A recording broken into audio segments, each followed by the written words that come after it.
أي عبدي تذكر ذنب كذا.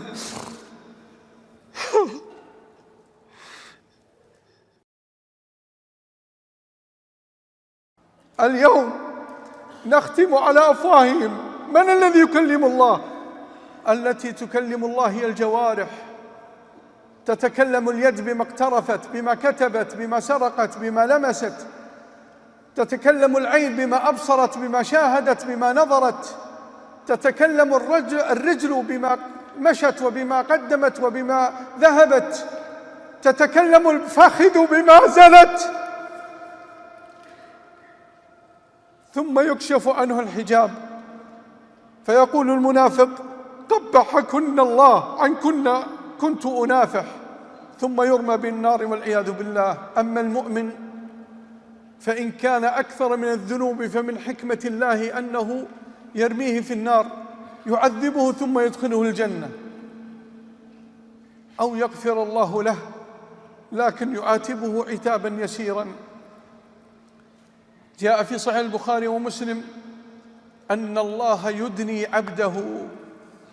يدني عبده ويضع عليه كنفه وستره. الموقف تخيلوا: مليارات البشر ينظرون إلى هذا العبد بين يدي ربه لكن لا يسمعون الكلام. أي عبدي تذكر ذنب كذا.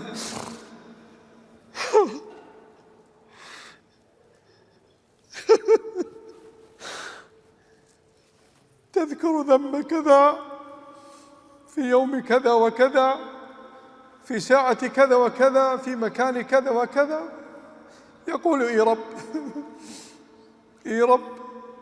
قال: تذكر ذنب كذا، فيعدد عليه ذنوبه وهو مشفق من باقيها ويظن أنه هلك، فيأتيه الله بالنجاة: سترتها عليك في الدنيا وأنا أغفرها لك اليوم.